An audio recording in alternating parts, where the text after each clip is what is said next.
Good evening and welcome to this edition of the Island Stacks Football Show. I'm your host, Earl Baston. Joining me as co-host, Macy O'Deal. We are awaiting the arrival of Garrett Punchy Dill and Nikita Robinson, our other co-host.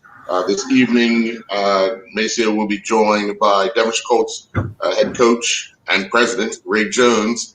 And then later in the show, we'll be joined by Marco Warren, the captain of the PHC Zebras team. But first, let's recap what took place this past week. As we know, on Wednesday night, there was a doubleheader in Premier Division play. It was Dandytown Hornets 7, Crossroads 0, Somerset Trojans 3, Robin Hood 1. And then on Thursday, it was North Village Rams 1, Devonshire Colts 2, Devonshire Cougars 4, Somerset Eagles 0, St. George's Colts 3, Southampton Rangers 0. And then in the lone Premier Division match today, of course, we know it was FA Challenge Cup weekend, but the makeup match from last week, it was Dandytown Hornets 1, Somerset Trojans 0. And we'll quickly run down the FA Cup scores for you, Maceo. Last night at the BAA Field, Boulevard defeated Footy Kings 3-2 after extra time. And today, Young Man Social Club went down 4-2 to Hamilton Parish at the Police Field, while Wolves defeated Vasco 5-1 at Southampton Oval. But let's quickly jump back to those Premier Division scores. Let's go to Wednesday night. Dandytown completely dismantling Crossroads 7-0. What I saw was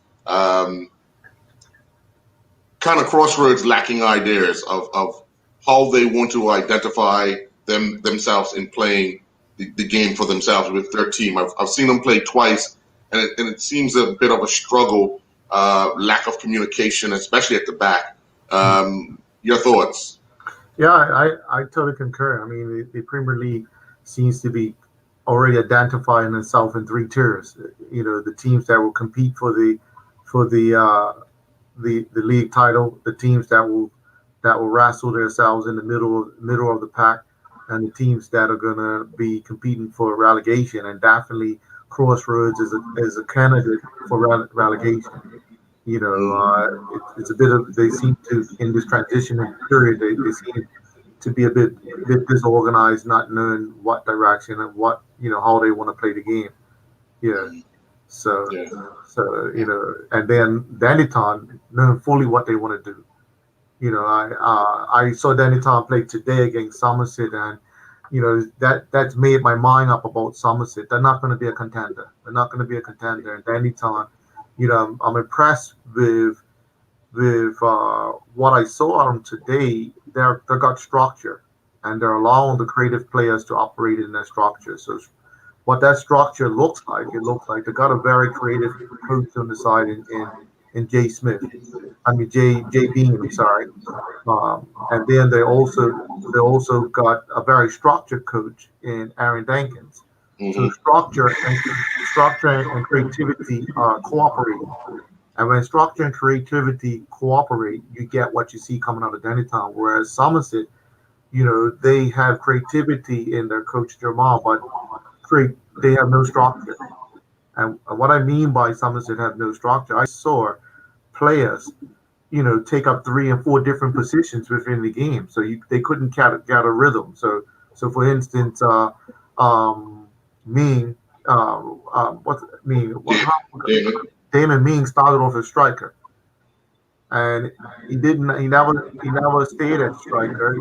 He wasn't bringing all the players in, and he seems to be not at his peak fitness right now. So he was never going to really get anything off of the two defenders.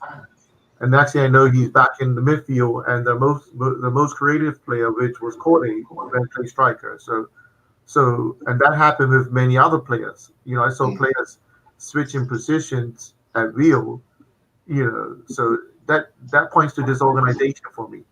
Whereas Dandytown, you know, they had a lot of structure in their play, and they can create rhythms, they can create patterns of play because they had structure in there. So yeah. Well, we're going to bring you in, Punchy. Good evening, sir. How are you? Yeah, sorry about my lateness. No problem. No problem. What commitments? Sorry about that. Yeah. We were just talking about the Wednesday night result between Crossroads and Dundee Town Hornets. Hearing that score was 7-0, what were your thoughts? Well, it's when I saw Crossroads against North Village. No, against Dundee Town. Sorry. No, I know, but right. When you saw them last week, yes. That's what North Village play against Crossroads. Right. They are just. I can't believe what I've seen in terms of the demise of what that club was like 5-6 years ago. Mm-hmm. And North Village won 3-0. It should have been 6 or 7. It should have been the same. It should have been, the score should have been almost what Dennytown did.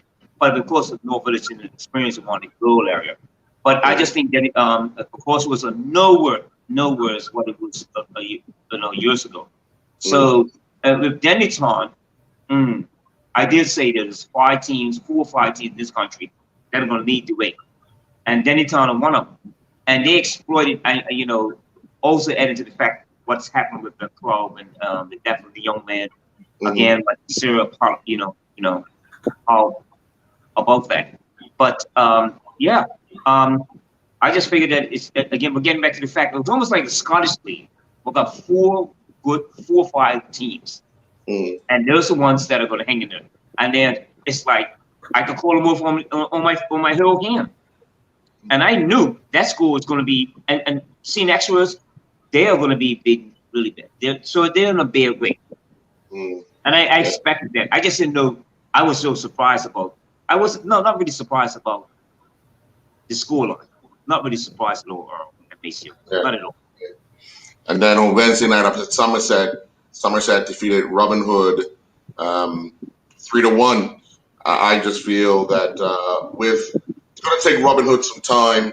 They're going to struggle. When I say struggle, they're going to struggle because that understanding between the youngsters that they have and the senior players that they have. If they're playing a team that's kind of a little faster than they are, the youngsters are going to struggle where the senior players are going to have to pull a lot more weight, and it's going to be a strain and a stress on them. So I thought the result was going to be similar to what it was if Somerset winning. Punch? I was like, I think I told you guys about North Village. Once they really get a little bit better opposition, they're going to be tested. And they got tested in Devonshire Coast. Ray Jones came on this homework. They pressed high.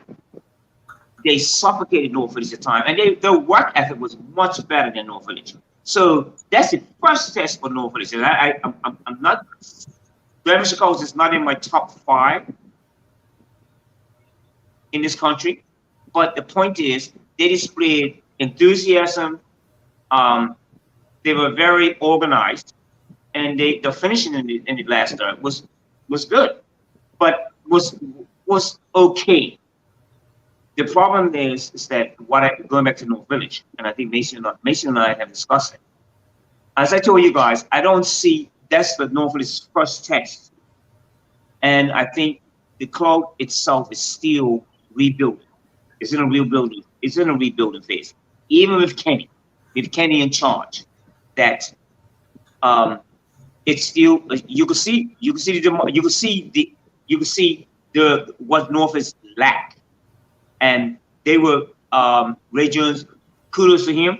He did his homework, just small areas, and he took advantage of that, and it worked for him. So again, no surprise about that school. AJ? Yeah, I mean, you asked about the Robin Hood. They're a team that's going to nestle somewhere at the bottom of the middle pack. I think the only thing that's going to benefit Robin Hood is that there's going to be 2 or 3 teams that are worse than them in this league. That's going to be beneficial. And I hate to say it, but it's not going to look good for them if these youngsters don't get a bit of success.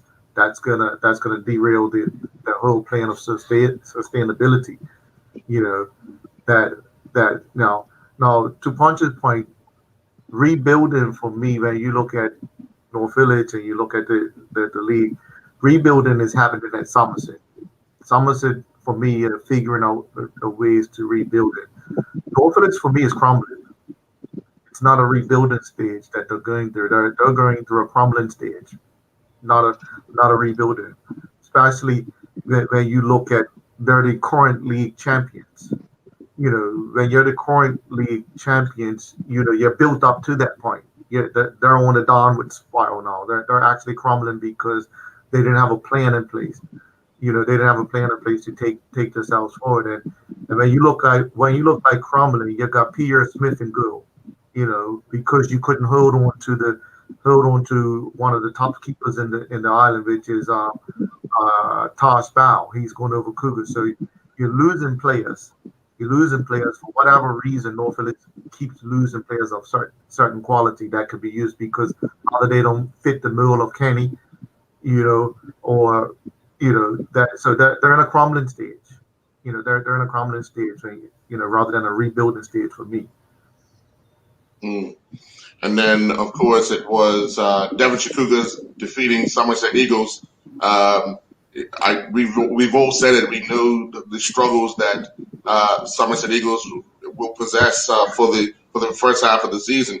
We'll have to wait to see if they pick up any players after this weekend, which the late transfer is up tomorrow. So they'll have whatever influx of players, but they're going to struggle. And of course, Devonshire Cougars, you don't know what you're going to get right now. I guess we have to kind of wait and see. We know there's backroom challenges going on. They've gotten a new coach. They won their second game with him, in charge. But clearly there's still some things going on behind the scenes.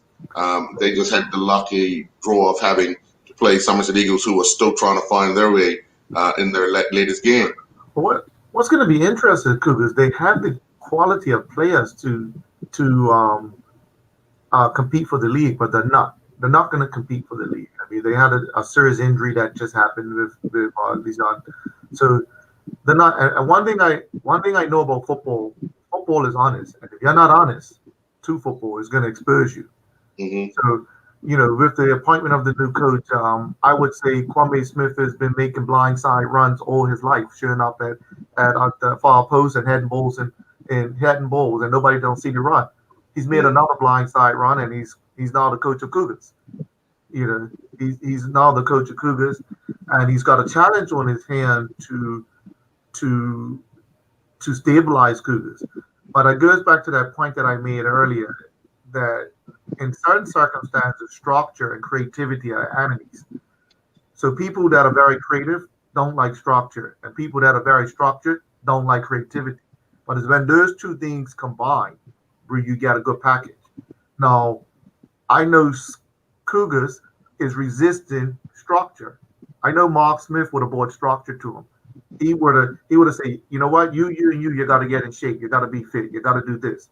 So he'd have started bringing structure to like Wallace kids and all those things, challenging them to be fitter.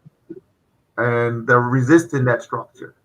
And, once you resist that, I don't see Cougars now being a contender. And I could be proven wrong, but I don't see him being a contender.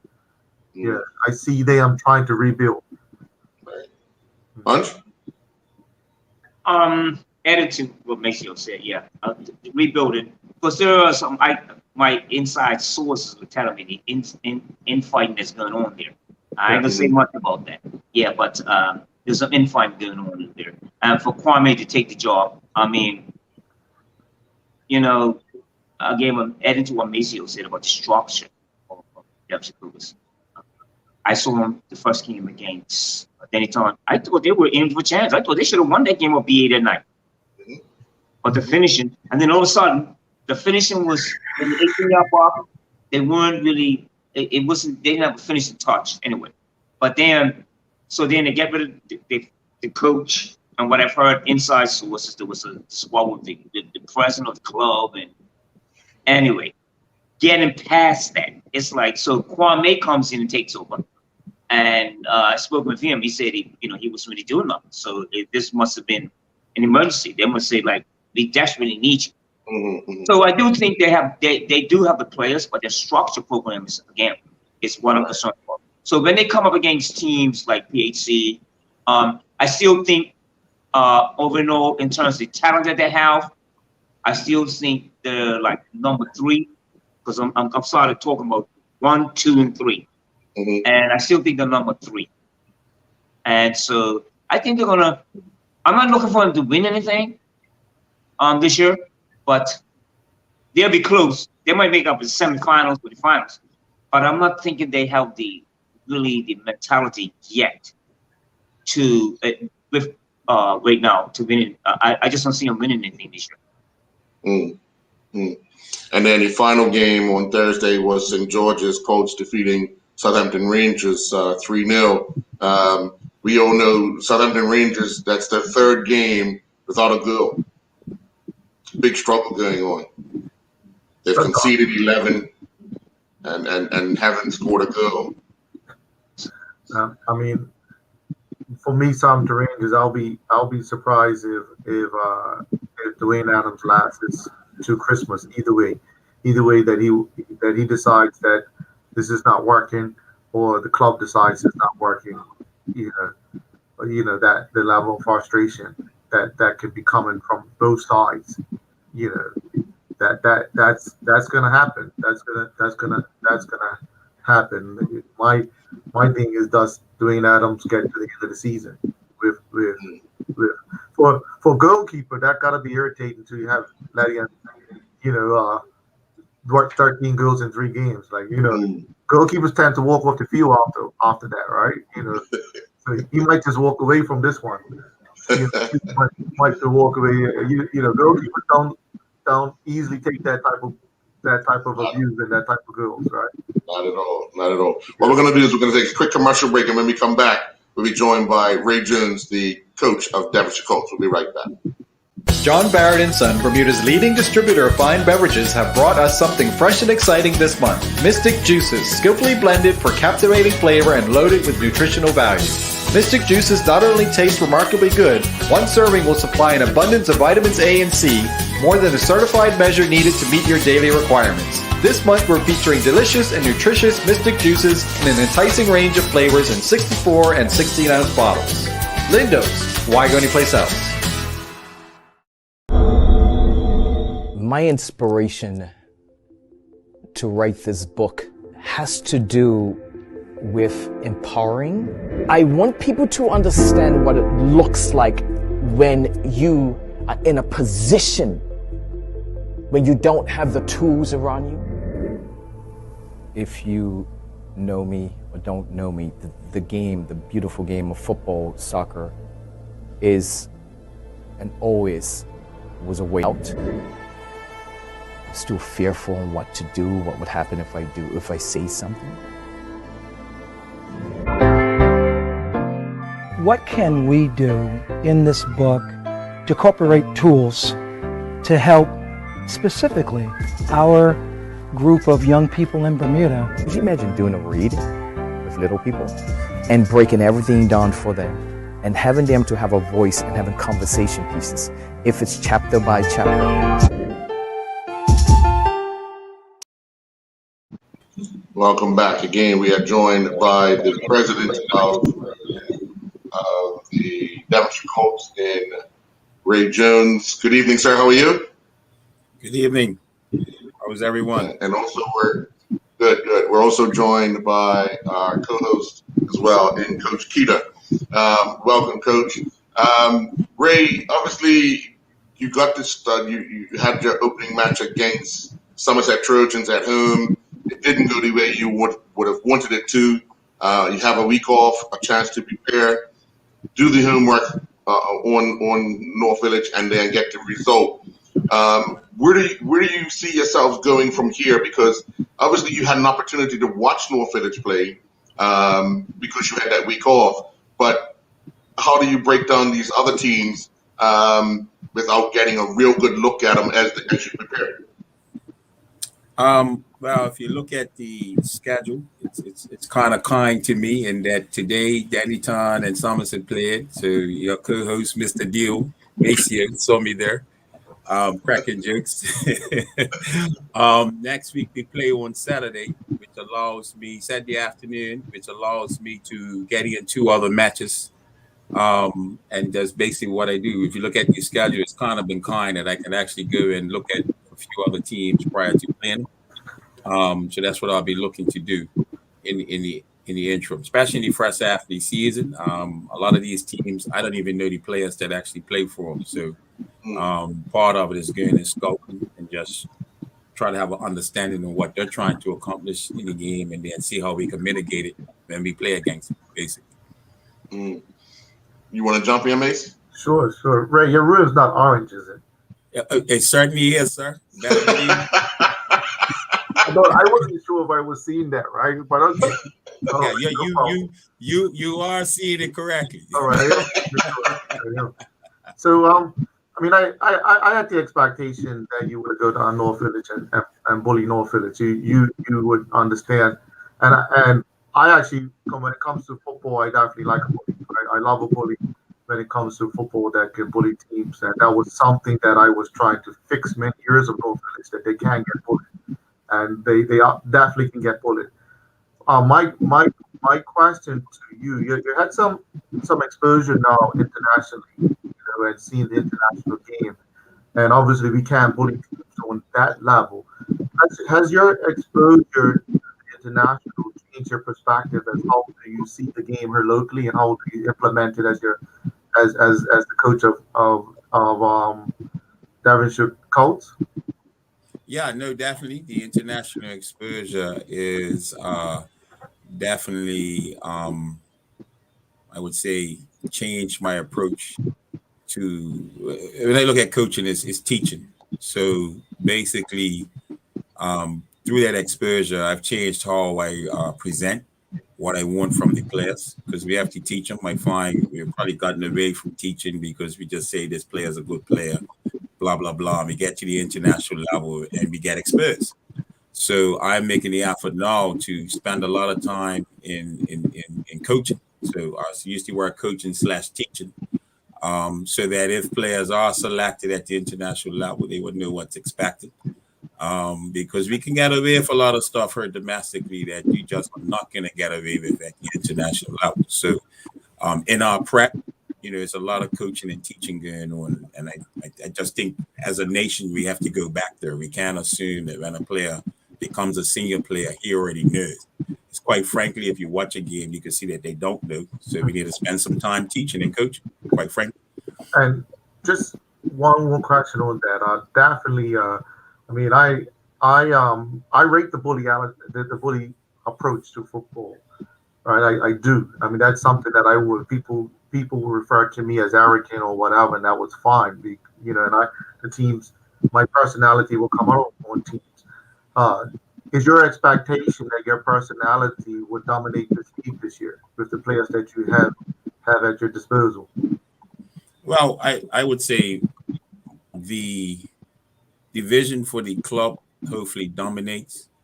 Not so much my personality, because I'm not going to be around forever. We at the club have an idea of how we want to play and develop players. So that's the key. I would say maybe 3-4 years ago, if I was coaching, you would say the team would take on my personality. But I would say now the team is to take on the philosophy of the direction that the club wants to go in reference to how we want to play football.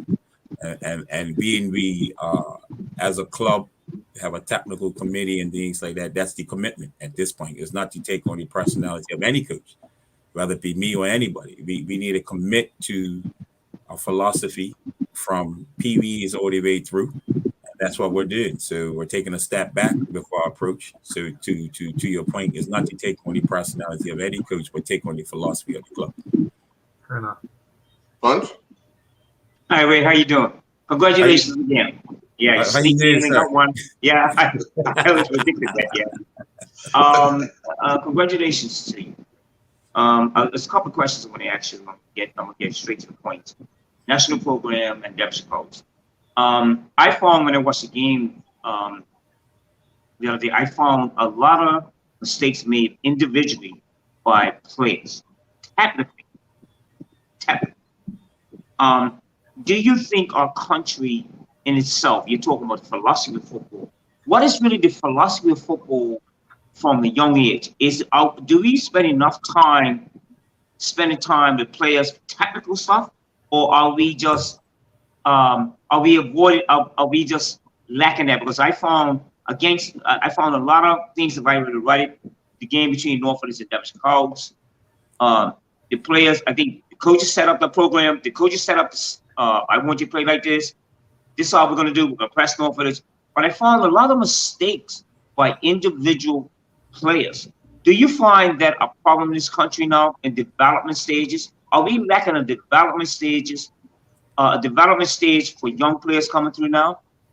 So I would say to your question is, I believe there has been too much of a focus on winning at youth levels, and then it's this mistake that I have a great program versus yes, because I won a game, I'm smashing teams at youth level, and technically they're just not up to scratch. They might be technically better than the opposition that they're playing, but they're really not up to scratch to if we want to then adopt them into the international program. So to your question, I think if we, especially it's kind of ludicrous that we focus on winning from under 11s down, but they didn't give them a league table. So if you actually go out and watch football on a Saturday, I see more energy in winning the game versus energy focused on the development of the player. And to your question, so the technical deficiencies are there. And if you go watch the same team next week, you don't see the improvement. I'm not saying that's for every club, but I'm just saying generally to your general question, I think there needs to be more emphasis on the technical development of players, quite frankly, and just stop worrying about winning. Like let's at the end of the day, like I tell my players, who's gonna remember you won the under 13 championship? If you was a top player, you never refer back to when you was under 13. Is what you win at the senior level or play for the national team and the accomplished there. You don't revert back to when you was a youth player. And if we can get that message across, I think you can see an improvement technically with the players. And I would agree with you. What you saw Sunday was a lot of what I call unforced errors. So to your thing about technical seeing errors, I call it unforced errors. We record our games, and I ask the players to really focus on their game. Do not focus on who might have made the mistake. You focus on your game throughout the whole game and how many unforced errors were you involved in, offensively and defensively. And I think it's only through that route of improving the game that allowing players to be able to see the match that they can actually then take on when you go back to training and say, look, this is what we're going to work on today because these are the deficiencies. But back to your original question, I think there needs to be more emphasis in the early years of technical development versus winning youth games. So hopefully that answers your question. Coach Keita, you jump in? Sure. Good evening, sir. How are you? How you doing, Coach? Love the orange wolves. That's a good thing. Out of my orange and black tracksuit, I had to go take it off.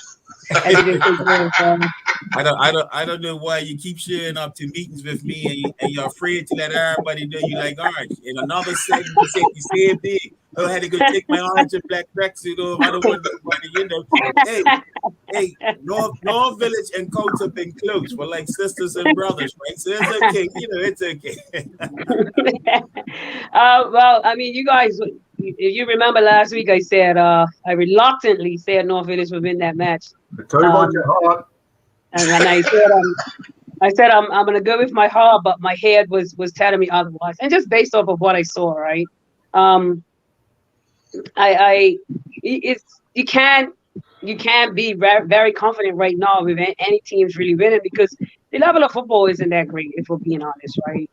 And I glory in the coaches' spirits that are working and trying to develop their players, but I wasn't confident. Then I heard the score, I was like, well, there I go. I lost points again because of my heart, and I know I should have gone with my head. But at the end of the day, it wasn't a surprise for me. The end result, and I saw highlights of the match, and I was just like, I'm glad I didn't make a donation again this week, But I got to give it to the players as well, coming off of just training, start, stop. It's still early days, right? And I'm hoping that the teams will get better. But congratulations again to you, Ray, on that victory.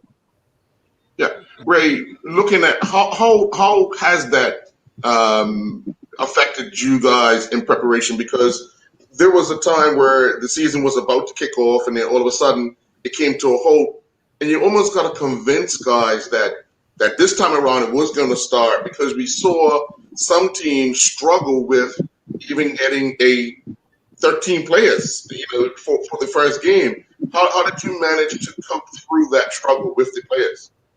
Well, Earl, to be honest, I was one of those teams struggling to get 13 players for the first match of the season. And the reason being, this would have been the fourth attempt at starting football. The 3 previous times, I had great numbers training, and they felt let down. So it was almost a point of, I don't trust you no more. I'll just wait to see if it actually starts, right? So we were scrambling. I mean, we had people training, but it wasn't the numbers that you would normally want out at training.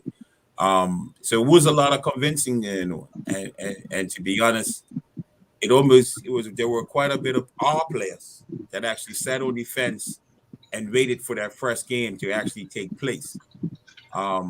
I don't know whether it was the result or the fact that the game took place, but ever since then, our numbers have been great. And our preparation was better, I would say, for the Village game than it was for the Somerset game. Just from the mere fact players are out, so that we could probably have a decent training session with the right intensity levels that's required. So I and what I'm hearing now, most clubs are starting to see players come out because the season started. So to Coach Robinson, to your point, you're right. Kudos to the players. I think they were frustrated. But behind the 8 ball, fitness-wise, so to Punchy, you're going to see a lot of errors, I would say, for at least the first 5-6 games, because physically, players are not in the right space physically.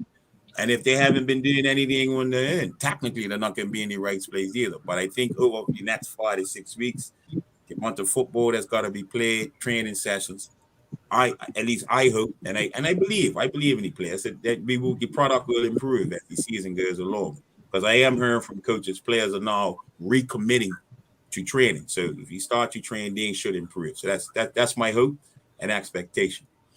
All right. Well, Coach, we want to thank you for joining us this evening. We do have Marco Warren waiting by. Eventually, you're going to have to meet your good friend PHC. That rivalry will be alive and well soon, isn't it? Well, yeah, I think I've got a few weeks, so I got prep for them. I think Punchy asked me down the am I ready to be with the elite? I told him not today, but let's talk to me a couple of weeks from now. Then we can have this conversation again about it. But today, no, I'm not quite there at the moment. But give me a couple of weeks. And may say I'm not a bully. Say, stop saying I'm a bully. Yeah, you're a bully, right? I'm a bully too. He is Randy Orton Jr. as coaching. All right, we're going to take a commercial break. When we come back, we'll be joined by Marco Warren, the captain of PHC. We'll be right back. The use of butter goes back millennia, and its exalted status in the cooking world and in so many kitchens is undeniable. Around 3,000 years ago, ghee, or clarified butter, was developed in India and is the cooking oil of choice in many regions of the subcontinent, and compared to butter has a higher smoke point, reduced dairy solids, and a more robust, nuanced flavor. And to Organic Valley, creators of a certified organic version of this versatile traditional staple. This month we're featuring Organic Valley Ghee Clarified Butter. Lindo's, why go anyplace else?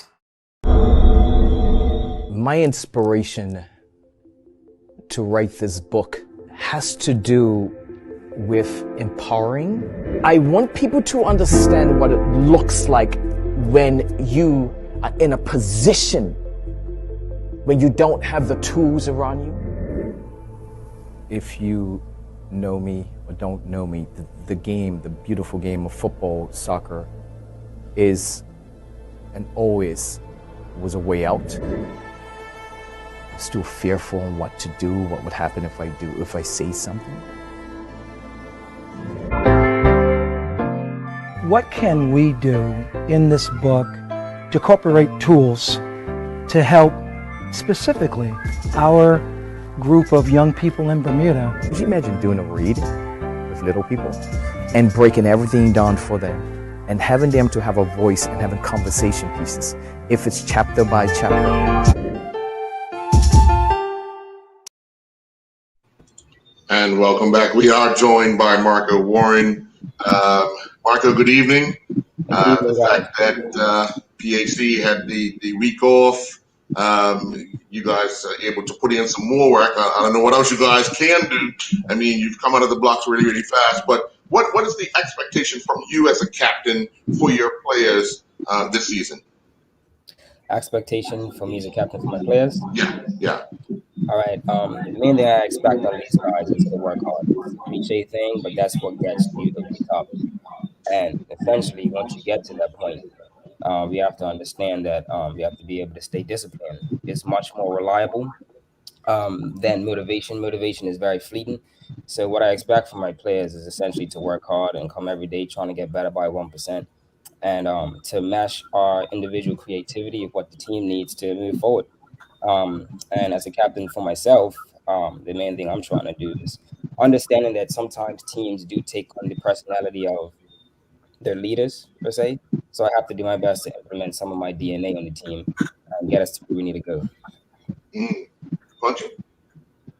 Hey, how you doing, Marco? How are you? How you doing, brother? I'm very good. Very impressive. Thank you thank you for coming on the show. Very impressive. The program at PHC. It seems like it's already been instructed the last couple of years. It seems like it's not. It hasn't happened by accident. Like I say that.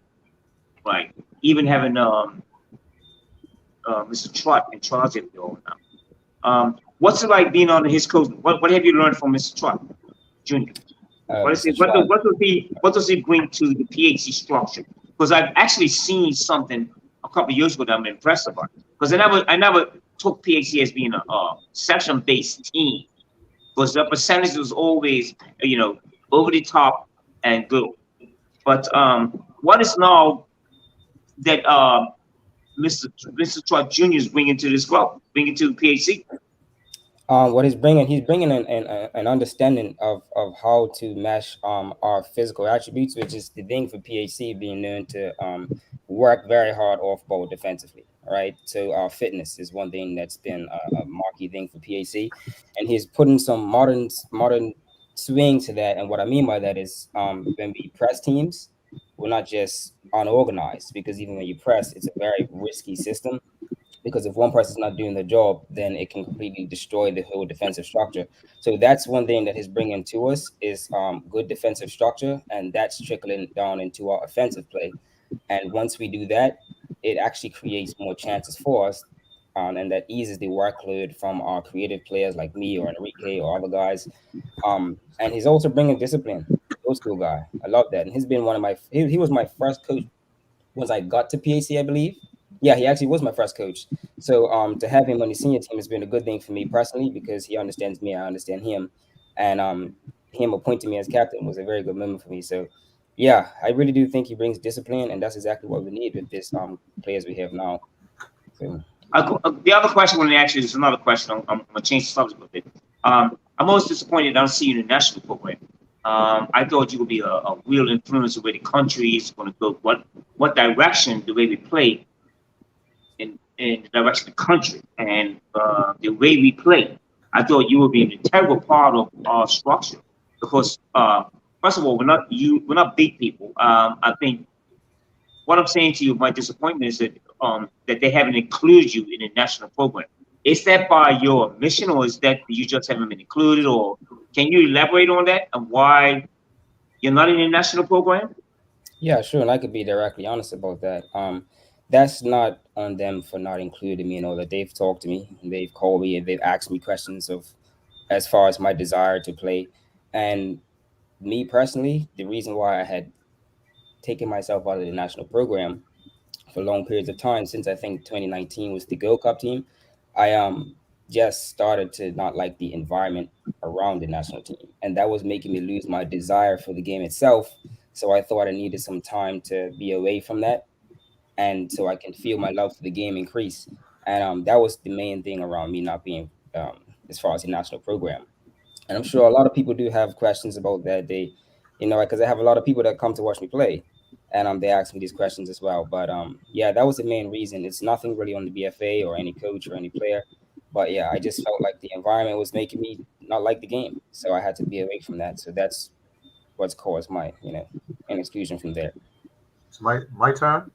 Sure. Yeah, your turn, Maceo. So Marco is a serious intellect at the game, and an intellect that is not understood in Bermuda a lot. A serious intellect. So he can talk. Some people would think Marco is talking Spanish when he talks, but he's not talking Spanish. He's talking from a perspective of a passion of the game. So when you hear him say things about the environment that he chose to remove himself, that reminds me of myself. I can't handle the environment of how the game is disrespected in Bermuda. No. So I totally relate to, and I thank you for saying that on this platform. For me, Marco, I've watched PAT a couple of times, and I know the purity of how you understand and love the game. So even on the Morty, PAT were winning, but that wasn't totally comfortable for your way of playing the game. Now I can see a different smile on your face playing the game under Trotty. I can see a difference. I can see a different freedom. I can see an expression of who you are, how you like to play the game.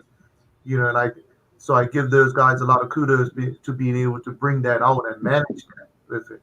So and that excites me because that's the purity piece of the game, and it's homegrown a lot because when I see the PAT coaching staff over there, it's homegrown staff. Everybody, when you go to Aswood, when you go to Trotty, they know the players, so they know how to trigger the players. They know how to manage the players. And even with Antoine Russell coming in, with a big personality, they can manage that personality as well. Question I have for you, Marco. You have 4 Russells in the team. For the first time at PHC that they wasn't able to do that before. They wasn't able to figure that piece out. Those personality players. How does it work for you being a leader of those personality players and balancing the relationship, the balance in the relationship to push them ahead versus performance at PHC? I mean, and I speak from a perspective of experience. I know what that balance was like being the leader at North Village. It wasn't always easy. How does that work for you? Well, my relationship with I guess Sean, Enrique, Tony, it's an interesting thing because when we're playing football, right, we have our certain personalities on the field, which is different from our personalities in real life. And I think my real life personality and how I am and how they are to me, it's similar on the field. It doesn't really change, right? You see what I'm saying? And with 20, like I may be the leader of the team and captain by title, but that man's a leader himself too. So when he speaks, I also listen. But we have the respect that when I speak, he listens. Now with the 2 younger guys, Keyshawn and Enrique Honors, bit more stubborn crew there, but we had to really put our heads together to figure out how to make them respond because communication is key. But we got to figure out how to make each other respond, and that's one of the things I'm learning in my football career since I became a captain. Is that even though we're all players, Mace, like at the end of the day, we're all people. So people respond to things differently. So I can't always go with the rah-rah, one communication size fits all type of style. My style is to talk to people personally, one-on-one. That's what I'm good at. My mom's a teacher, so I may have that teaching gene rubbed off on me. So that's how I do it. And with Keyshawn, Enrique, 20, that's pretty much how I do it. Just like we're talking in regular day. All right. So with those guys, I'm actually happy to see 20 come back because throughout the course of his career, he's helped me grow to the player I am now.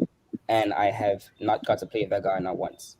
And it's good to, catch like the twilight of his career and share some moments with him that we can make memories for our lifetime. So, yeah. Coach? Different intellect, yeah, guys. Different intellect, isn't it? Yeah. Just there's so much. All right. I watched PHC play 1 game last season, and I knew that just by watching, it's not a team, it's a family, and you're willing to ride for your family. And having the Maceo spoke on it, homegrown coaches who have what you said, that was one of your first coaches. So he will know the ins and outs of Marco, as he will know the ins and outs of most of the players on that team. And if any kind of relationship development, tactical development that's happened over the years. It's all going to show now. And you guys are in a happy space. You're in a happy place at PHC. And if you're in a happy place, playing football is fun. I bet your numbers at training are amazing. Yes. And you guys are enjoying it, right? When it goes wrong, not too many people's gonna know that it's going wrong because you're gonna fix it quickly. Your understanding of each other because you've been together for so long, right? It's not piecemeal. It's like you're not got this player from this team and this player from that team and this player from that. So right now, coaching PHC, I'm almost envious of the coaches because it's not a hard job. Even with Antoine coming back with his strong personality, that's one player that because of the camaraderie amongst everyone else, he's gonna have to conform, even though he may not like it and may not think that he is. He will conform, because you guys are gonna have success.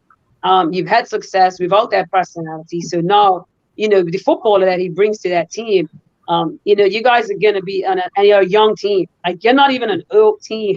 You're a very young team, and so I wish you guys all the best. I hope I can get out to see more of your games.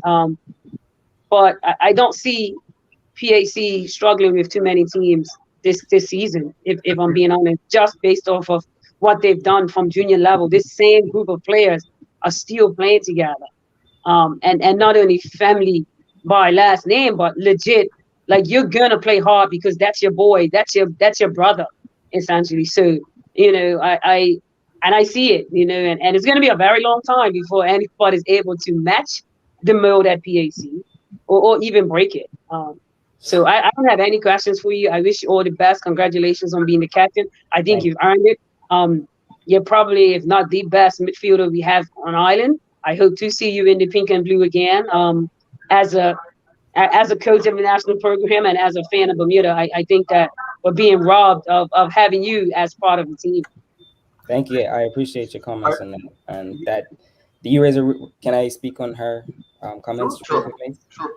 You raise a really good point when you talk about the interpersonal relationships in PHC, because chemistry on the field is a very underrated quality. And when you play with someone for a long time, it's just a look at the end of the day. You ain't gonna really call for the ball's gone. All right. Guys like Trey, I've been playing with him most of my whole life. And if I make a run, he gives me that look, I know the ball's coming. And it's that trickles throughout the rest of the team. And it's very, very contagious. So I think you raised a good point when you mentioned that. And the word I'll give to that is chemistry. And as for 20, I told Coach right off bat, like, of course, it's a strong personality. And I ain't never seen no one in my years of like, stop him from being him. So don't try it. But he comes and he sees the identity and he understands what he needs to do within that. And I'm happy that we have this structure. And I don't think teams so far have seen the best of us. And even though we have certain competition, may not be too good, I'm going to be a realist about that. But we can't look at them like that. We've got to look at everybody and respect them and give them the damn game. So, yeah, it's nice. I'll add something to Keita, just so the notion of it. Coaching good players is actually the hardest thing. We make a mistake. You make a mistake saying that we've got good players, right? But coaching big personalities are very hard. It's very hard. And Marco made a comment of we underrate the personality of people. We don't measure what that looks like, and the psychology piece of it. We underrate that. I look back at my time coaching North Village, and everybody said, "Oh, you won because you had good players." No, that was a balance of putting that puzzle piece together. So even if you go to Pep Guardiola, they say he wins because he spends all his money and good players, but you got to see how he makes them play. Coaching, and I would reverse that comment for the public. I could go back to Cantuan Jennings coaching North Village and coming down the house and say he wants to jump off a building because you don't want to coach these good players no more because they don't listen. So coaching good players is actually harder than coaching mediocre players because of the personality, the ego, the Antoine. So if you take an Antoine Russell, he's a big personality, and you got to convince him you know what you're talking about.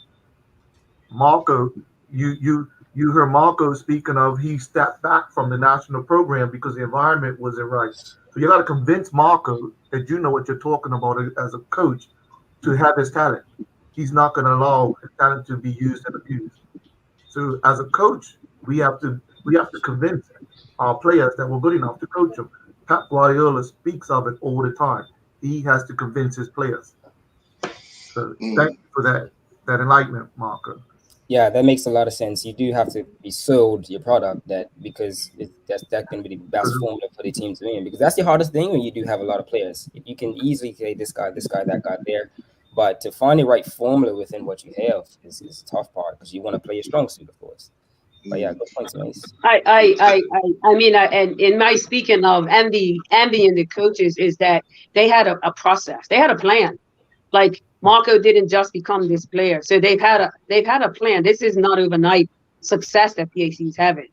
So my envy of the coaches is not based on the fact that they got good players and you can sit back and fold your arms. It's you are now seeing the fruits of your labor. You are now able to see the plan that you put in place and understand that the process actually worked.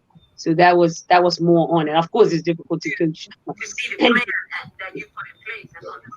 Marco, let me ask you, because obviously you guys have an abundance of talent who are overseas and probably looking to come back over the Christmas break. How does that kind of work out? Because some of these guys will be banging on the door. Competition, and I think that's something that the whole league is lacking. Some teams can barely field players. Some teams are getting certain numbers as training. Like competition. The one thing I always thought football was missing from when I looked at the pictures back then, the competition for spots and the fans. But competition, I think that's always a thing to get the best out of the next man. Like if I've got someone challenging my position, it keeps me accountable. It holds me accountable. And it's very tough to hold yourself accountable. That's what I spoke about, the discipline thing earlier. But with the competition aspect, whoever's coming back Christmas time, good, let's have it. Easy. And I just wish other teams had that as well.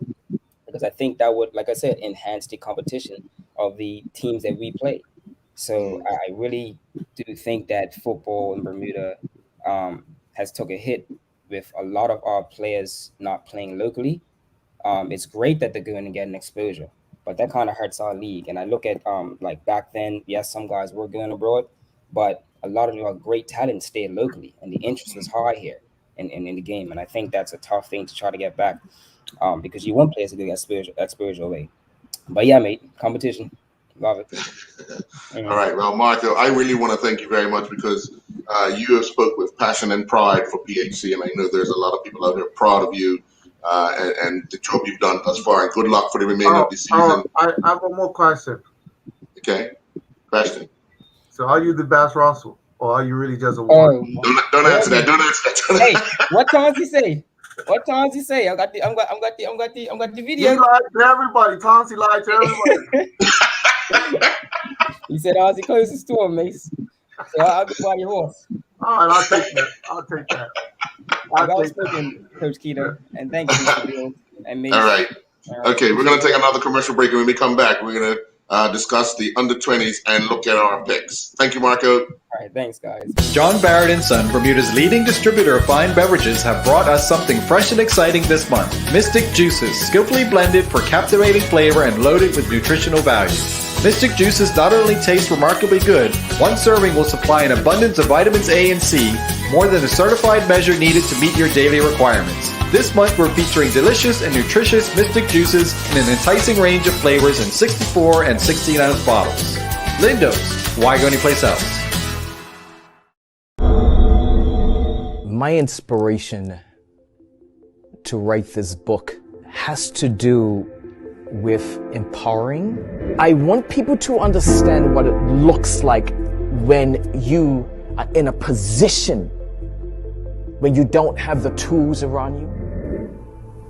If you know me or don't know me, the game, the beautiful game of football, soccer, is and always was a way out. I'm still fearful on what to do, what would happen if I say something. What can we do in this book to incorporate tools to help specifically our group of young people in Bermuda? Could you imagine doing a read with little people and breaking everything down for them and having them to have a voice and having conversation pieces, if it's chapter by chapter? Welcome back. Obviously, Last week came the conclusion, or actually Wednesday came the conclusion of the under-20 boys team, men's team in the CONCACAF tournament. Obviously finishing third in the group, losing 6-0 to Puerto Rico. Started off really well. It always doesn't seem to look like it want to work out for Bermuda. They were the first of 3 national teams to finish third in the competition.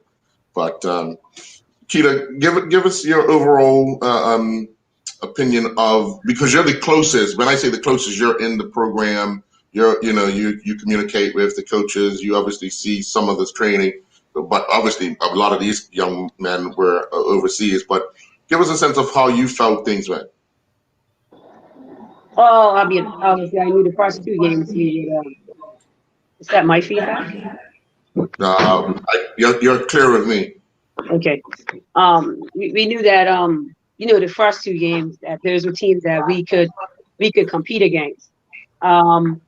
Puerto Rico, just over the years, even on the female side, us playing Puerto Rico, knew that they were going to bring a different level. I think tactically we may have gotten that one wrong. We knew that we had to not lose by more than 3 goals in order to advance. I think a lot of times, I think mostly focus was on the Puerto Rico game as well. Now realizing that St. Vincent, we actually came third in the group. I don't even know if anyone knows that. That St. Vincent, had it gone any kind of other way, St. Vincent might have won the group. I think we had to win it, so I can't fault the coaches for going out and trying to win the game. In their defense, to an extent, they didn't have all the players that they required through injury or just unable to make the tour. And they didn't have any time together with the players that they had. I mean, before they left, it was 3 boys on the island. So, I think that they will go back and they will look at where it went wrong with Puerto Rico and try for the next time to get that right. I think tactically we got it wrong. I personally would have played more of somewhat of a lower block once I realized that the game was out of our control. Puerto Rico played a very craft. They played very fast game.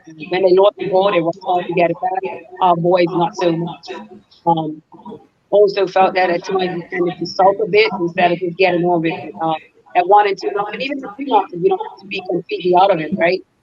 We just have to continue to press, and I think the coaches wanted their boys to continue to go after it. But that is my take. Punchy? Oh, well, I'm glad you brought this subject up. I'm glad you brought this up. Thank you very much. Now, let me ask you a question, Peter, and Maceo. How do you put support Robinson in charge of a national under-20 team? He hasn't even coached at the club level. So how does it work here? And I think it's very inexperienced. Even if he has, what actually makes he require him to have that job? Because I'm gonna tell you what, if this country's go through a rebuilding process, we have to have the right people in charge. We cannot be losing 6-0 to Puerto Rico when we should have just drawn. And the same thing happened when he's in charge on the 15s. We only had to draw with the Dominican Republic. And my grandson was part of that team. And he didn't have the result was not achieved by the same person. Now, so I'm saying to you, why has he got that job? Why is not being questioned about why is this person in charge of the national program at the under-20 level? And the thing is, let me finish this, sir. Okay, people get qualifications. They are qualified to coach at the national level. They don't have the experience. There's a difference. There's a difference. We cannot be losing an action. Okay, we're gonna be St. Vincent. We're gonna be Barbados. And we are losing 6-0 to Puerto Rico and all we had to draw. There's a question got to be asked. Why was this result not achieved what we set out to do? I do believe we only had to get a draw. Now, why is it that a person, I'm going to repeat this again, he hasn't coached at the club level? What is success rate? Let's go through each other. Why has he got that draw? Go ahead. My turn? Yeah, your turn. Yeah, I mean, I think Keita at a point that we in this country we've been technically naive on the international stage. We have an approach that seems to be the approach that are coming from the national, the whole national program is that we can outplay teams.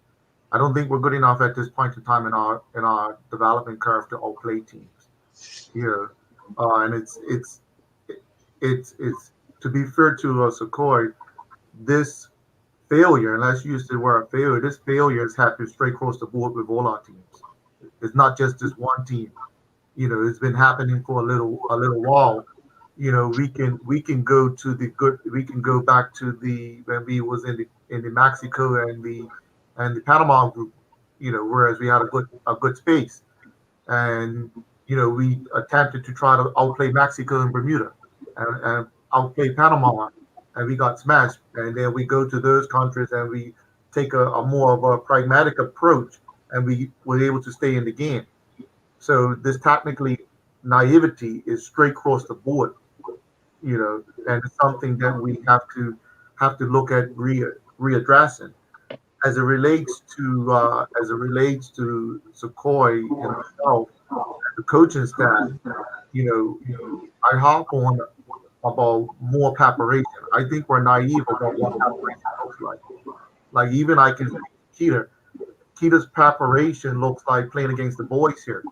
And while that's the only thing available financially and whatever, that's just not enough. That's not enough to prepare to go on an international level. Ray spoke to now that he's been exposed from a national level that he knows he needs foundational work in our domestic program to raise our players. So until we decide to do foundational work in our national program, we're going to continue to get that result on the national level. And Jesus himself will get that result.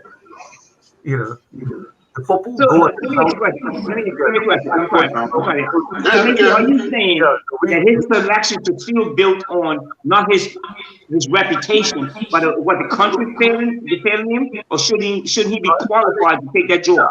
I tend to take it off of the coaches and put it back on the country, right?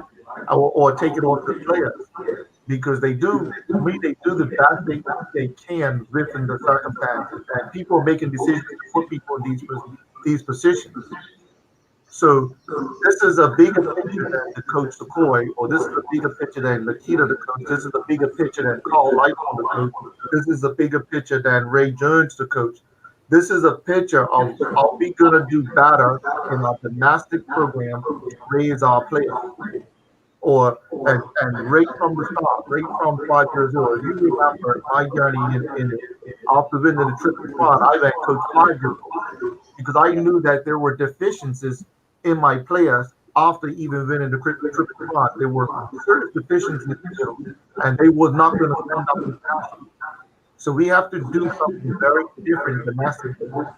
And Ray spoke of it. Ray said, well, you go to a 6-year-old game or 7-year-old game, maybe you go to a PV game and that minute that Somerset beat the Cougars in a 5-year-old game and fans. So until we decide that we're going to do something different domestically, Keita made a point that certain players weren't available. That's not a good enough way because always players are injured.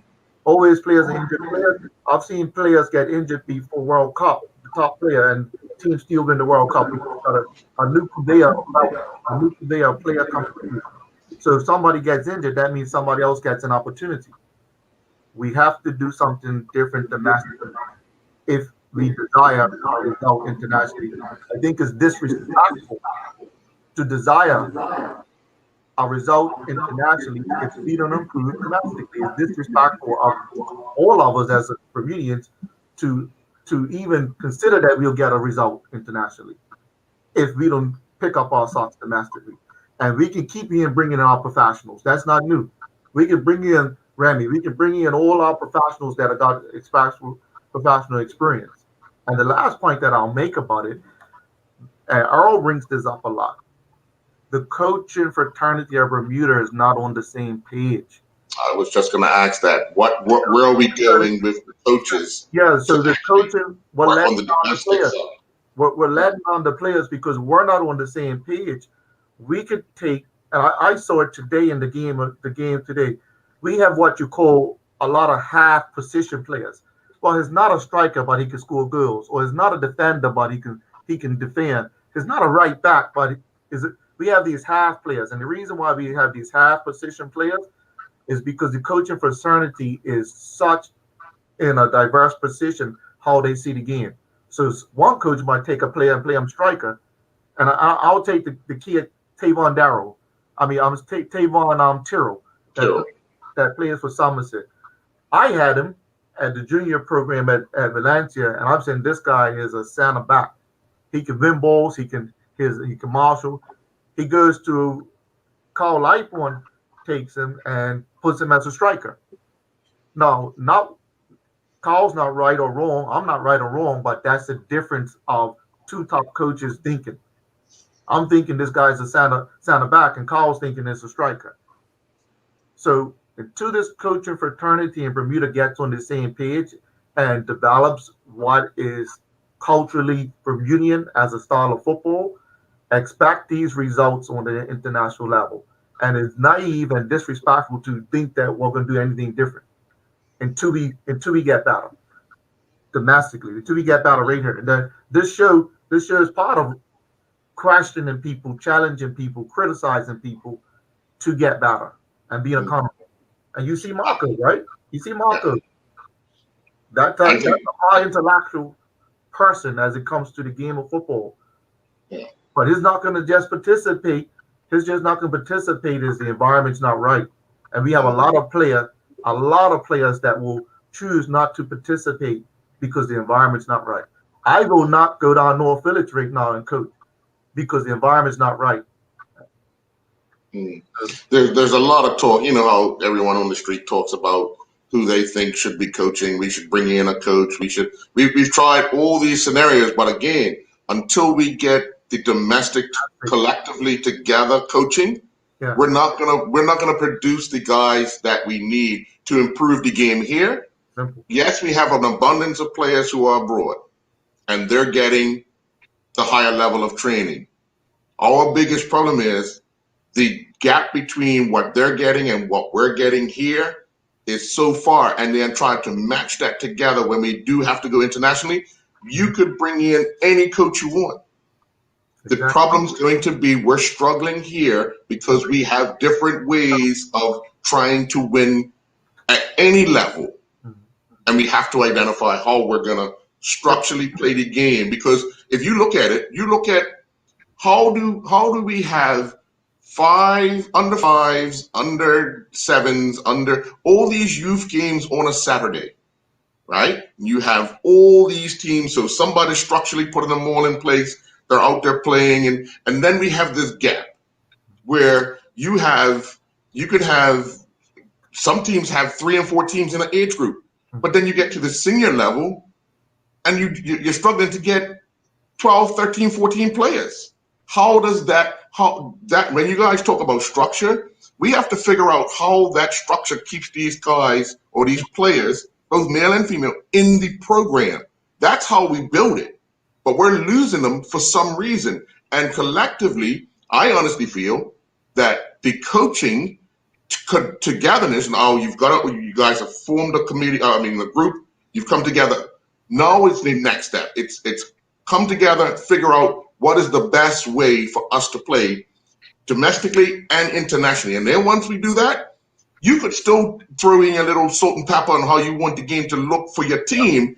But collectively, from the east to the west, we should all be looking to do something similar. And we're reluctant, and I like to bring up this point. I agree, or this is a passionate piece of that I have. Now that I've been able to interact with all schools, so let's take a cycling. Our top cyclists now, which is Caden Hopkins, Connor White, they have been developed in Bermuda to the age of 20 years old. Our top cyclists would develop her. Why does my son Remy has to be a good footballer has got to leave Bermuda to be an international footballer? because you know what? We're not on the same. We're not on the same page as coaches. We're not on the same page as a country, and we're reluctant to have that conversation.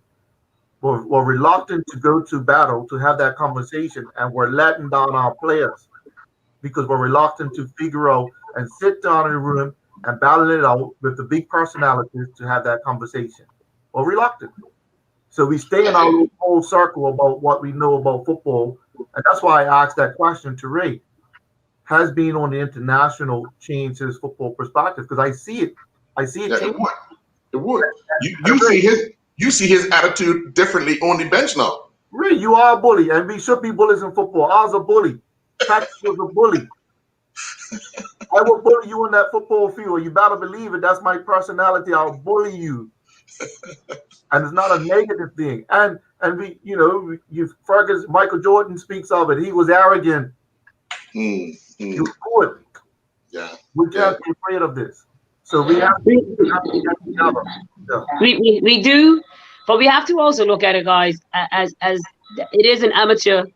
It's an amateur sport, right? We gotta get no, but bring me up though. So I've seen programs die because persons that were interested in, and I'll speak from the women's side, persons that were interested in girls football couldn't do it anymore due to work commitments or whatever, and programs at those clubs, they died.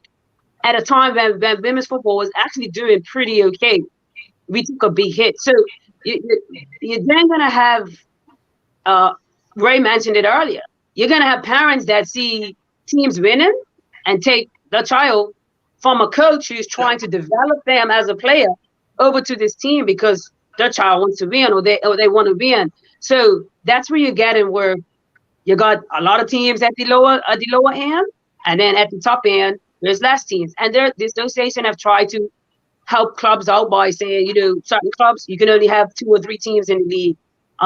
But if you tell PHC, you're only going to have 2 or 3 teams in the league, and they got a waiting list of 20 children, they can't make those 20 children go play for Rangers. They can't make them 20 children go play for Petty. Them 20 children probably just won't play football. So it's a bigger picture, and I know we probably feel like it's a press the button and it's an easy fix. I agree that everybody can come into the room. I thought that was happening through BFCA. I thought everybody was coming into the room. I guess not. But I will say that I have seen improvement. I have. No, we're not where we think where we want to be, but I think we're heading in the direction that we want to go there. There are things that are happening that's going to allow us to continue to punch above our weight. We can negate the fact that it's an amateur sport. We can negate the fact that I have to go to work every single day and I have to find time.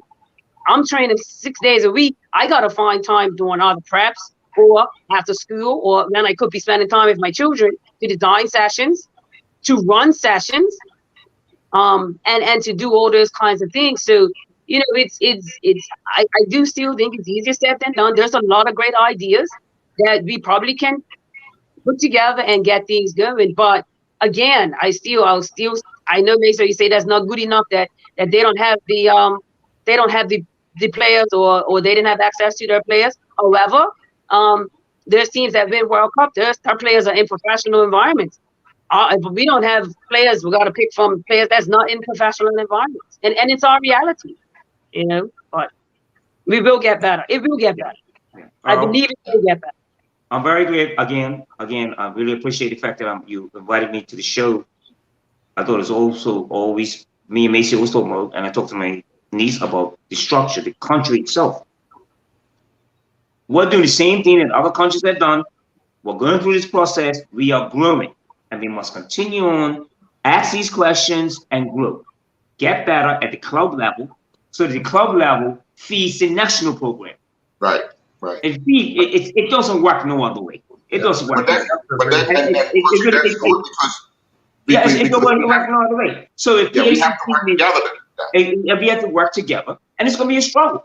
Ain't no other in Europe. And I watched the game between the other day. I was watching the game. I think it was, I forget. Anyway, Albania. I think was. And the point that I'm saying is, even though they play with pride, and at least they have a format that they were playing against. They were playing with.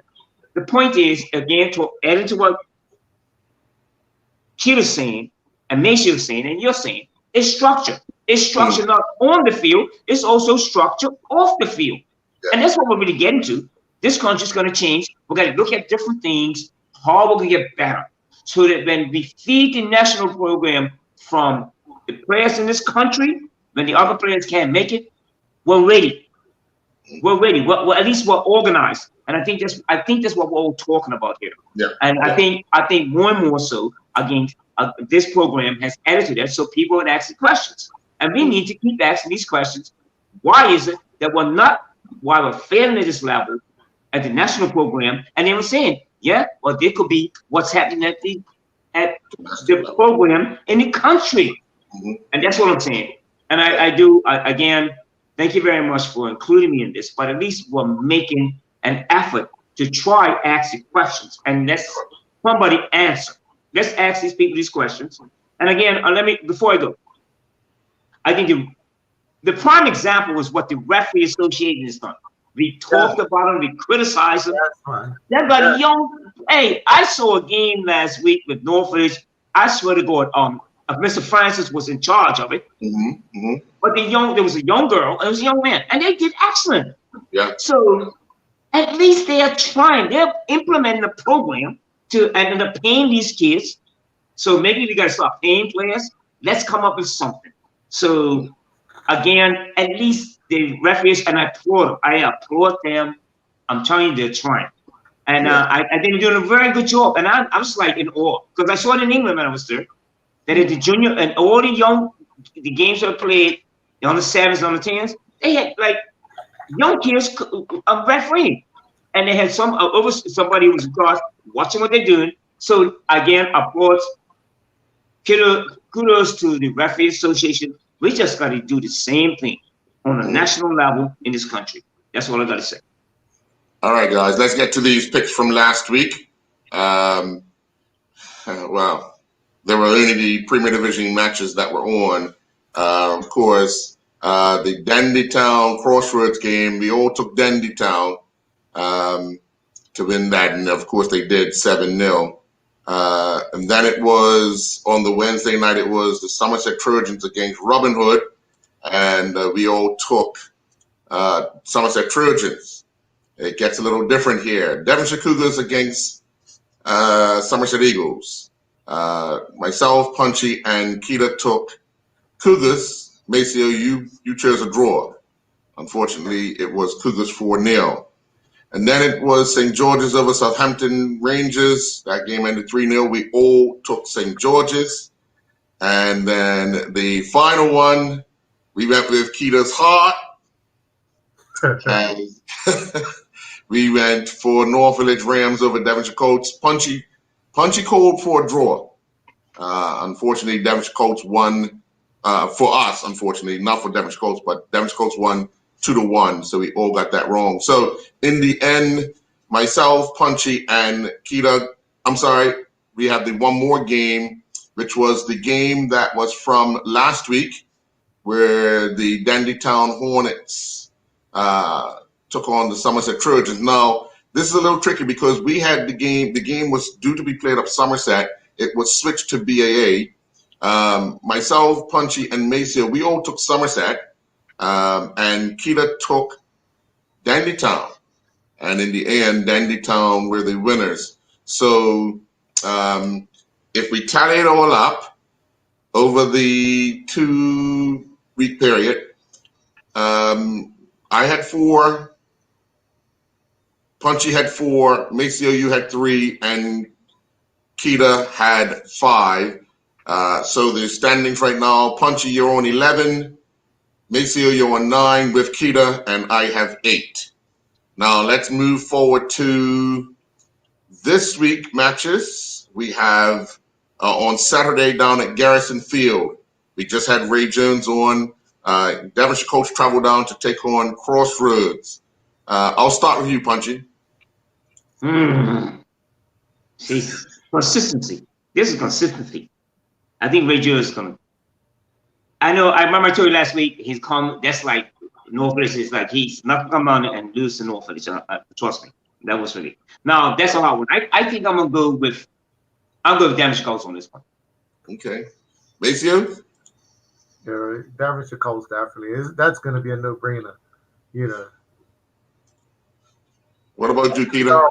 I don't usually vote for you, Ray. Don't do that. Don't let me down. Devonshire Colts for sure. I said I haven't watching Crossroads against North Village. I was sitting with Coach Jenkins at that match, and I knew that they were playing them, and I said, you know what, this is a good match for you guys to play with the emotional space that you guys are going to be in. And so said, so done, right? 7-0. Crossroads don't present anything that makes me think that they're going to be Colts. I could go with hard head or whatever I want. Definitely Colts. And I've chosen Devonshire Colts as well. Okay, on Saturday evening up at Somerset Cricket Club, it's Somerset Trojans versus PHC Zebras. Maceo? This is when they run Jamal out of Somerset. Okay? I said he had one game. Watch. Remember I said that. And I saw today that they're not a contender. You know, they're not. I saw today that they're not a contender. PHC. Okay. PHC is. I'm watching. I watched the coach of PHC say the other day publicly they won 6-0 and he wasn't happy. He wasn't happy at the team's performance and they let themselves down. Those are triggers and those are signals right there. Those are signals that he's getting everything right. And I'm watching it. And don't think Antoine Russell wants to sit on the bench for his nephew up there, right? Push that nephew to go to so they got competition happening, they got everything happening at PHC, they got Aswood there, they got Trust there, they got a whole organization that's bringing them through. And all that organization brought all those players through as well. And nobody else has been able to get 4 Russells on one team. Not even me. I wouldn't even try it, but I've done it. So PHC all the way. Coach Keita? Definitely PHC. I'm telling you, you can put me down for PHC every week.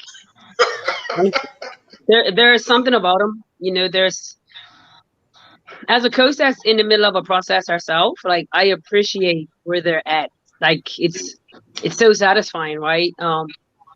Because you're you're gonna see quality football as well. You're gonna see good football. So yeah, that's gonna be a tough one for Somerset. PHC for sure.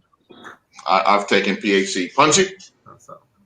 PHC for sure. I mean, again, I said to you already, there's 4 teams. I think PHC would lead it. But just speaking to Marco Warren about football in general, as the leader of that, what's happening, what they're doing at the club. So there you go. I'm taking PHC. All right, next game. Everybody's going to have to follow Keita because on Sunday at Bernard Park, it's North Village Rams hosting Somerset Eagles. North Village. Well, we're not even going to have a discussion. Just North Village. You know what? Next person. I honestly, I'm going to go with you, Keita, because I think North Village will get this one right. Punchy? I'm gonna go with North Village. I'm gonna elaborate a little bit on this. I do.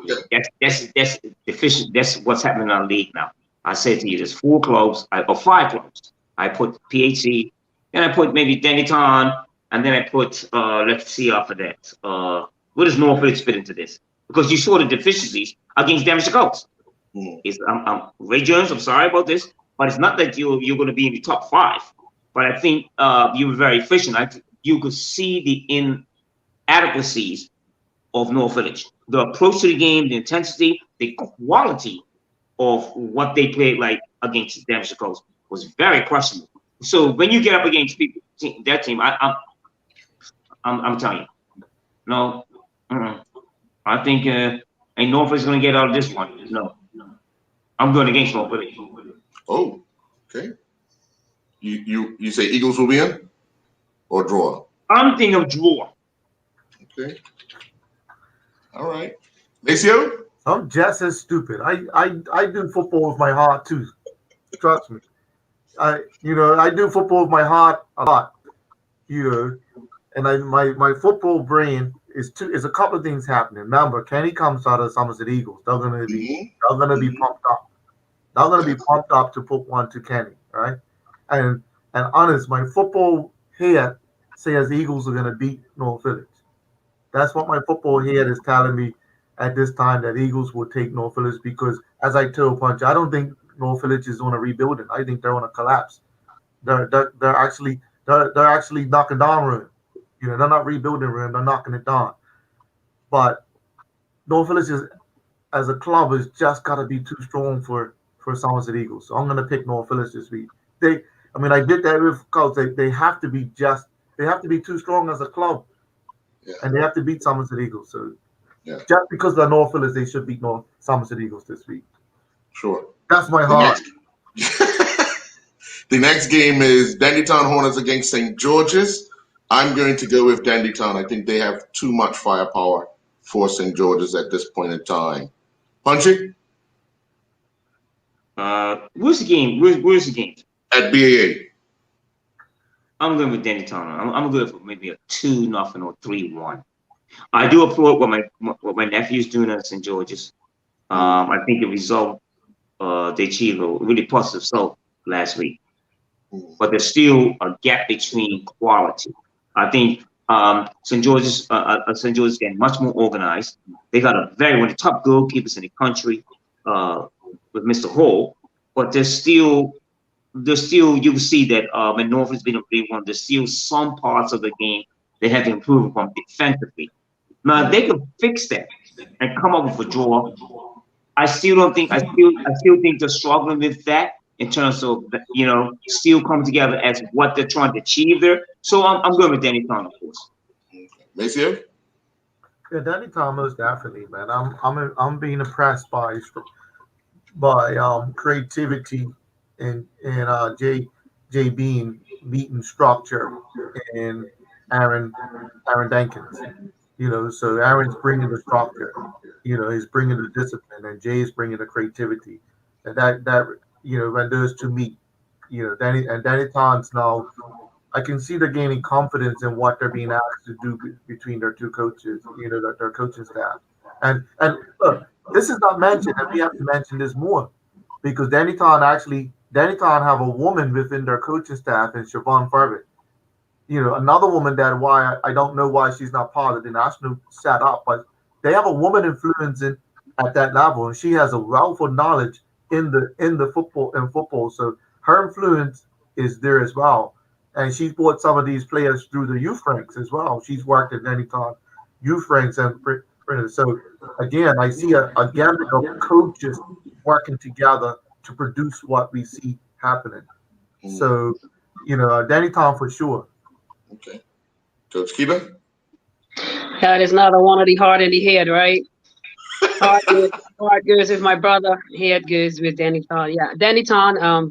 St. George's are working, and they know where they're at, and they know what it is that they're trying to achieve. I don't think it's going to be an easy match for Dandytown, but Dandytown will prevail. Yeah. And then the last Premier Division match of the weekend, we'll see Devonshire Cougars at home to Robin Hood.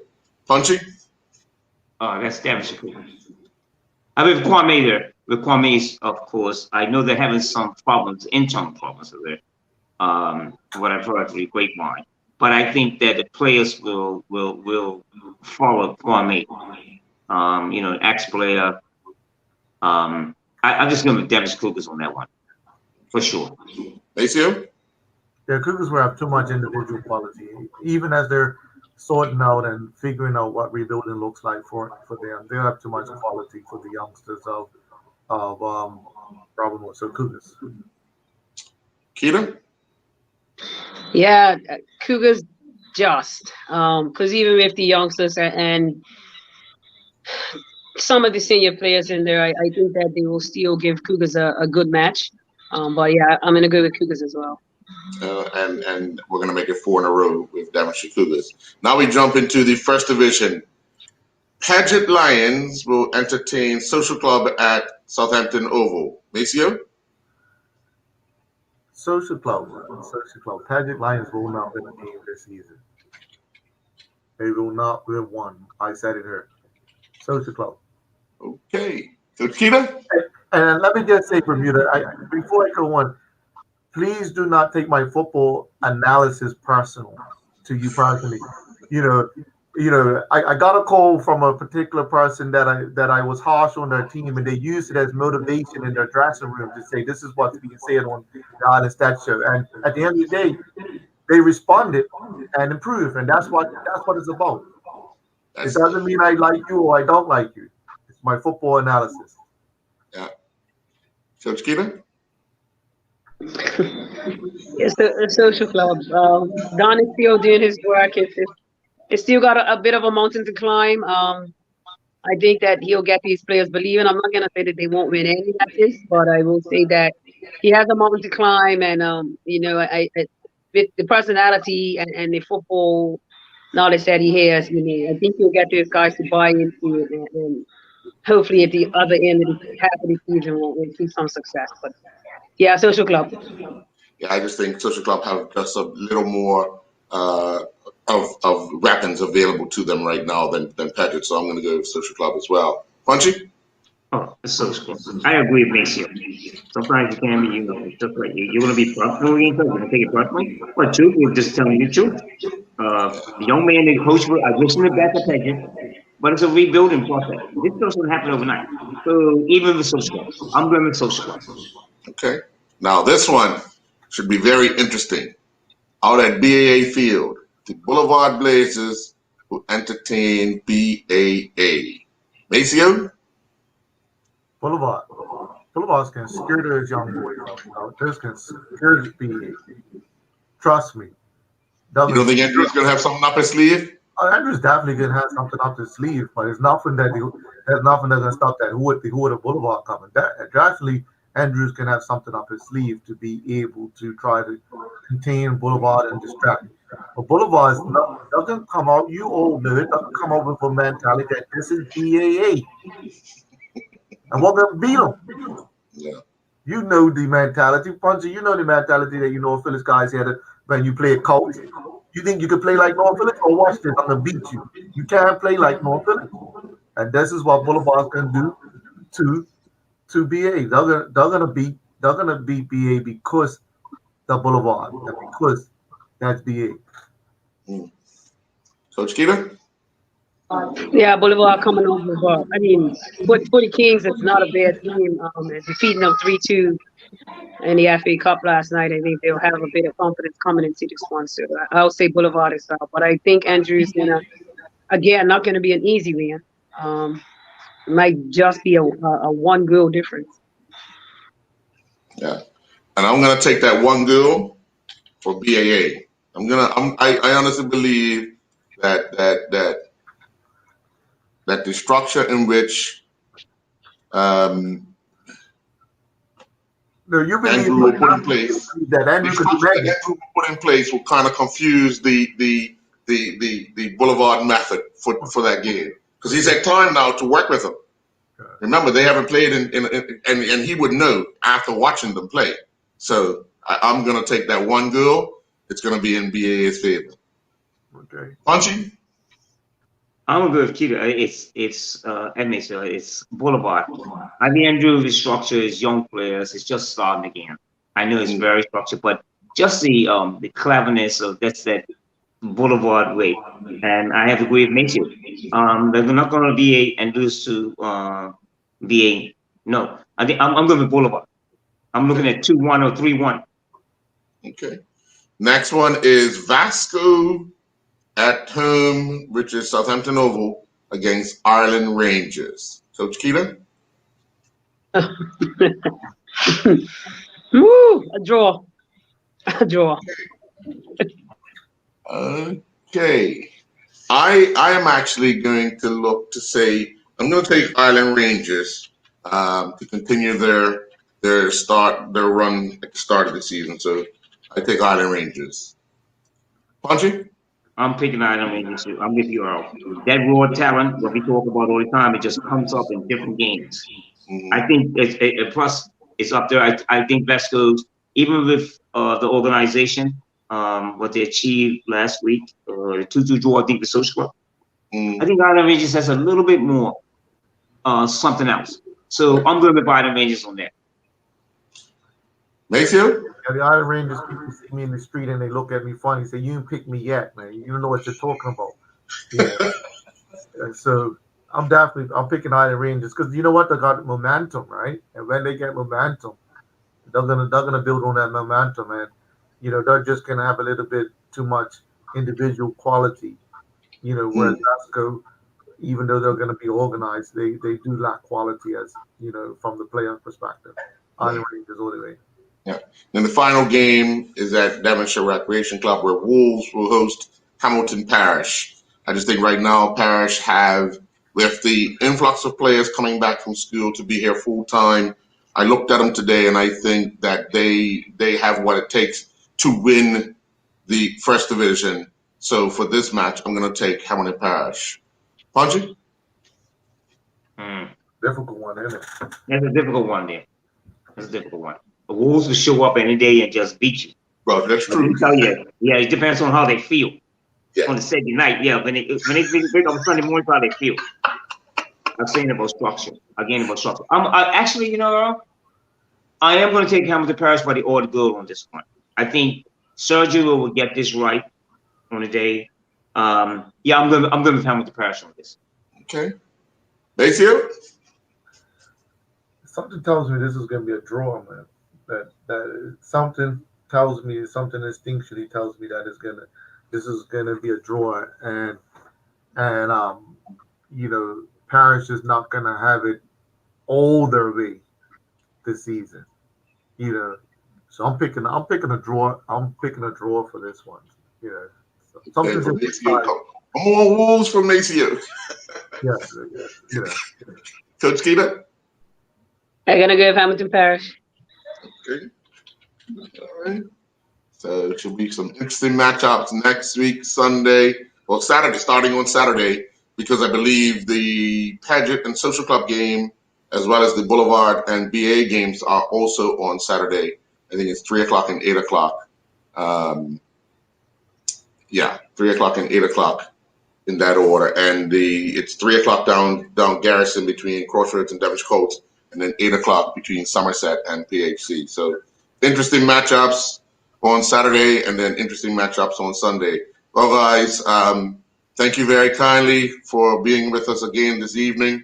I want to commend both Ray and Marco for how they handled themselves tonight. I think I was very, very, very impressed with Marco and how he addressed the challenge that he has of leading a big club in PHC, and also the question in which you asked Maceo about him being in the national squad, because you often hear a lot of people talking about why an individual's not involved, or so to hear it from him, I would like to encourage him to, if he goes around that environment and he sees that it's improving or has improved, to get back involved.